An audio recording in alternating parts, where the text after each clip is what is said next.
On va parler un petit peu cinéma avec Léa maintenant. C'est l'heure de ton ciné-confinement. Alors, je rappelle le principe. À chaque émission, tu nous proposes un thème. Et cette fois-ci, tu nous emmènes loin. Oui, très loin. Dans une galaxie très lointaine. Je vois où tu veux en venir, mais non. Monsieur regarde mes stories. Oui, Parce qu'effectivement, maintenant qu'on a Disney+, et qu'on peut regarder The Mandalorian, on se refait, donc avec Arnaud ici présent, l'intégrale Star Wars, en incluant la série. D'ailleurs, si jamais ça vous intéresse, comme c'est sujet à débat, notre ordre, c'est épisode 1, 2, 3, Rogue One, 4, 5, 6, The Mandalorian, 7, 8, et a priori, on arrive pile poil pour la sortie DVD du 9, c'est bien foutu. Je vous économise du temps, vous pouvez éviter Solo. donc tu allais bien nous parler de Star Wars. Pas du tout. J'ai juste saisi l'occasion parce que c'est absolument toujours l'heure de parler de Star Wars. Mais on n'est effectivement pas loin puisque je vais vous parler d'espace. Cependant, on va rester dans notre galaxie pour le premier. Et il n'est pas premier par hasard puisque c'est mon premier de cœur aussi. Il s'agit de Sunshine que je vous montre ici. Oui, vous ne rêvez pas, il y a un petit autographe dessus. Dans un futur proche, notre soleil, source de vie, se meurt. Une équipe de plusieurs talents est envoyée vers sa surface afin d'y lâcher une bombe thermonucléaire d'une masse équivalente à Manhattan, et ainsi raviver notre étoile. La communication avec cette équipe est perdue et plus aucune nouvelle, ni du pourquoi ni du comment. Le film s'ouvre sur la seconde équipe de remplacement avec le même projet. On écoute un extrait ? Il faut qu'on envoie une charge explosive au centre du soleil. Cette étoile va mourir. Et si elle meurt, nous mourrons. Putain, qu'est-ce qui se passe ?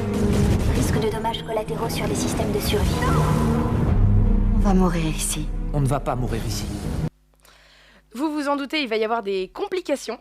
Pendant que les scientifiques luttent pour accomplir leur mission dans le ciel, la Terre et ses habitants se meurent et chaque jour compte. Il s'agit d'un film magnifique de par sa mise en scène très graphique et puissante, mais aussi son casting de talents encore jeunes, talent qui a été reconnu par Hollywood depuis parce qu'ils sont quasiment tous chez Marvel maintenant.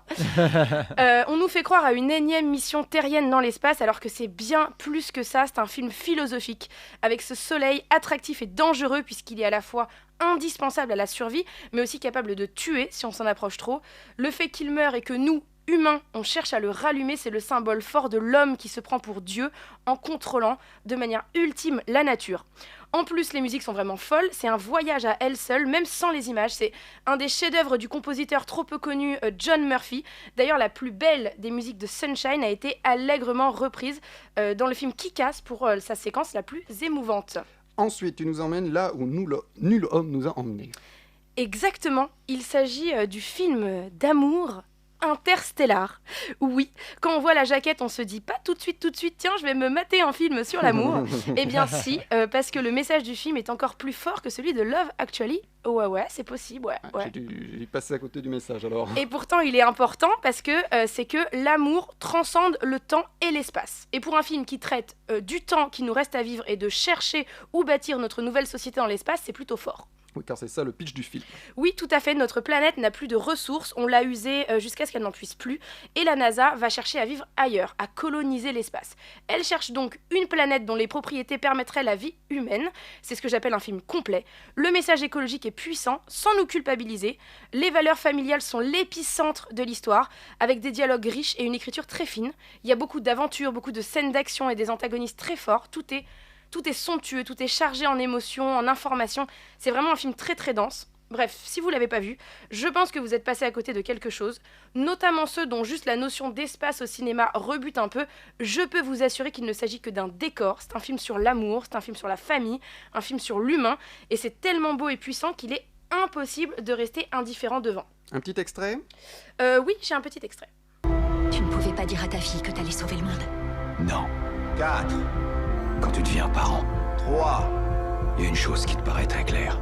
2. Tu veux tout faire pour que tes enfants se sentent en sécurité. 1.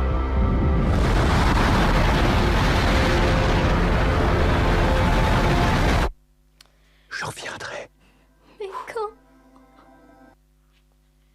C'est puissant, hein ? Non, parce que je vois sur le live que c'est un peu le film préféré de tout le monde. Du coup, j'imagine que vous avez tous un petit peu les poils avec cet extrait. Le dernier de mon thème espace, c'est Prometheus. Non, je déconne. Je vous ai bien vu. Non, le dernier est un peu plus léger, je crois.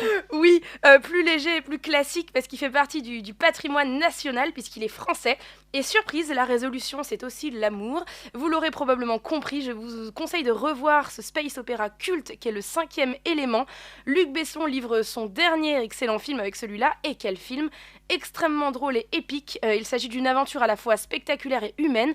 Je pense qu'on ne le présente plus, mais il s'agit grosso modo d'un futur où le bien affronte le mal, ou plutôt le héros incarné par Bruce Willis affronte le mal dans un monde où tout espoir de survie est nul sans la découverte d'un 5e élément. On a un extrait? Non, on n'a pas d'extrait parce que la bande-annonce est entièrement muette. Ah oui. Et entre nous, je crois que tout le monde a vu ce film. Donc c'était ton top film dans l'espace, plutôt éclectique donc. Ouais, en fait, je regarde pas assez ce genre de film pour vraiment vous dire quels sont les meilleurs.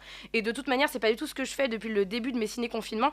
Je vous propose mes choix, mes émotions, mes envies, mes coups de cœur. Ça veut pas dire qu'ils sont les meilleurs dans leur catégorie, mais en tout cas, ce sont ceux qui me transcendent moi.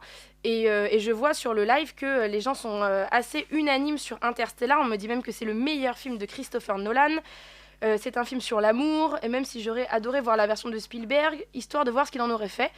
Effectivement, Guilain, j'aurais aimé voir la version de Spielberg aussi, mais c'est vrai que Nolan a cette froideur qui correspond, qui fait sa force aussi.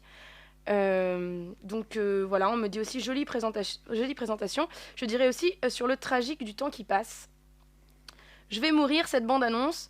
Voilà, je crois que tout le monde est assez unanime. Je suis contente que mon ciné-confinement vous plaise. On me demande qui est la signature sur mon DVD de Sunshine. C'est la signature de Danny Boyle, qui est clairement mon idole. Voilà. Voilà. Merci Léa. À jeudi pour un nouveau ciné-confinement. Tout à fait. Avec d'autres surprises.